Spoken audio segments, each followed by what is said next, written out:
আমি নয়ন, আপনারা দেখছেন দা লং প্রসেস। বহুদিন ধরে আপনাদেরকে কীর্তনের কোনো আপডেট দিইনি, কীর্তনের কোনো ভিডিও আমি দিইনি, কিন্তু আজকে আমি আপনাদেরকে মজার ছলে কিছু কীর্তন দেখাবো। দেখুন, সর্বপ্রথম আপনাদেরকে বলে রাখি, আমরা যখন বিভিন্ন রকম কীর্তনিয়াদেরকে নিয়ে কীর্তন দেখানোর কাজ করি, যেমন আপনারা জানেন দীনকৃষ্ণ ঠাকুরের কথা বা অনুপ গুরুই বা এরকম আরো অনেকেই রয়েছে, তারা মঞ্চের মধ্যে সংস্কারমূলক কথাবার্তা বলে এবং তাতে কিছু মানুষের ভাবাবেগে আঘাত লাগে। তারা বলে এরা অ্যান্টি হিন্দু, এরা হিন্দু ধর্মকে বেঁচে খাবে, এইরকমই বিভিন্ন রকম কথা বলে, বা তারা বলে নববৌদ্ধ, এইরকম কথা বলে। আবার ঠিক তার উল্টো দিকে যে সমস্ত কীর্তনিয়ারা বিরোধ করে, তারাই আবার মঞ্চে দাঁড়িয়ে কি বলে, সেই মুসলিম ধর্মের কথাকে টেনে নিয়ে এসে হিন্দু ধর্মে পাঞ্চ করে আপনাদেরকে খাওয়ানো হয়। আবার বলা হয় যে কোথাও খাসির মাংস কাটা হয়েছে, কোথাও অমুক কাটা হয়েছে, কেউ বান্দরের মতো নাচ করছে, কেউ বান্দরের মতো, বিভিন্ন রকম তাদের মুখের ভাষাও থাকে। তার মধ্যে অন্যতম যদি কেউ থাকে, তো আমার কাছে দুটি ব্যক্তি রয়েছে, সেটা হচ্ছে গোপাল কৃষ্ণ পাল আর 2 নম্বর ব্যক্তি হচ্ছে রাধাপদ ঘোষ। আমি নাম নিয়ে বলছি কারণ আপনারা জানেন তাদের ভঙ্গি, তাদের মুখের ভাষা। কিন্তু দেখুন, আমরা যে সমাজে রয়েছি, যে সমাজের মানুষকে ডেকে আমরা এই যে কীর্তন ভজন গান আমরা শুনছি, গৌর মন্ডলী কীর্তন আমরা করাচ্ছি, তাদের মধ্যে যদি কিছু মানুষ ফাজলামো করে, ধর্মকে নিয়ে রসিকতা করে, সার্কাসের জোকাড়ার মতো কাণ্ড করে, তাহলে সেগুলো কি তুলে ধরা যাবে না? আপনারা দেখুন এখানে একটা ভিডিও, এখানে দেখুন কাণ্ডটি দেখুন, এই দেখুন।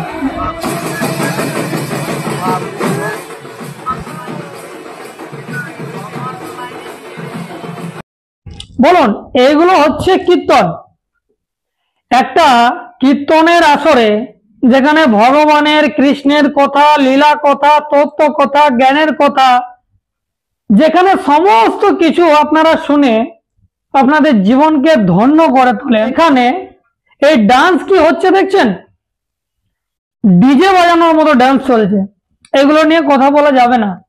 এগুলো সমাজকে ক্ষতি করছে না, ক্ষতি করছে আমাদের মতো মানুষ। আবার আরেকজনকে দেখুন, সে কি করছে দেখুন কীর্তনের মাঝে, তাহলে বুঝতে পারবেন। দেখুন কাণ্ডটি, আপনারা ভিডিওটি দেখুন আর আমি আপনাদেরকে বলছি, তাহলে এগুলো কি ফাজলামো নয়? কীর্তন এইভাবে হয়?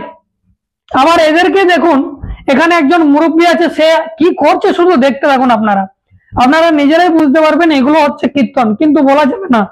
এখানে দেখুন, তিনি খোলটাকে মাথায় নিয়েছে আর বালতিতে জল বা কিছু আছে সেটাকে দাঁতের মধ্যে তুলছে। আপনারা ভাবুন, এটা হচ্ছে কীর্তন।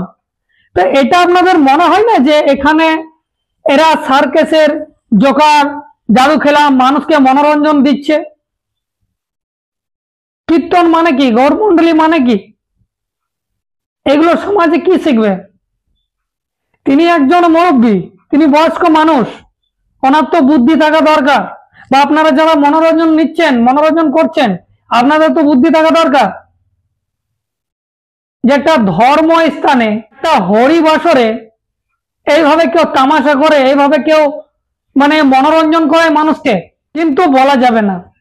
এই সমস্ত কিছু যদি করতে হয়, বহু জায়গা আছে তো, সাংস্কৃতিক অনুষ্ঠানে যান, সেখানে ফাজলামো করুন, সেখানে ভালো করে করুন, নাটক করুন, যাত্রা করুন, সার্কাসে ভর্তি হয়ে যান, সেখানে সার্কাসে এই সমস্ত কিছু দেখান, মানুষকে আনন্দ দিন, টাকা পয়সা ইনকাম করুন, তাতে অসুবিধা কি আছে?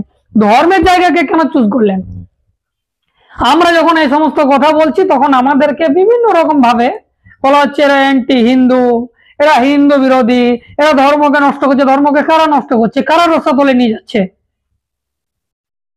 আপনারা নিজেরাই বলুন। এইরকম অসংখ্য ভিডিও আপনাদের কাছে আছে, আপনারা দেখেন আর শেয়ার করেন, কিন্তু আপনারা কথা বলবেন না কেন? কথা বললে ধর্মের বিরুদ্ধে কথা বলছেন, কিন্তু ফাজলামো চলছে সেগুলো বলবেন না। আপনাদের কি মনে হয় এই সমস্ত কিছু দেখে এটা কি কীর্তনের মধ্যে করা উচিত, না তার জন্য অন্য কোনো জায়গা রয়েছে সেখানে করা উচিত? বা এই সমস্ত কিছু করে ধর্মকে এগিয়ে নিয়ে যাওয়া যায় না যায় না? আপনারা নিজেরাই বলুন। কি ভাবছেন এই সমস্ত বিষয় নিয়ে অবশ্যই কমেন্ট করে জানাবেন। যদি প্রথমবার ফেসবুকে দেখছেন, ফলো করে নেবেন। ইউটিউবে গিয়ে সার্চ করুন দ্য লং প্রসেস, সেখানে সাবস্ক্রাইব করে রাখুন, কারণ আমি ধরনের কন্টেন্ট নিয়ে আসি। এখন এই পর্যন্তই, ধন্যবাদ।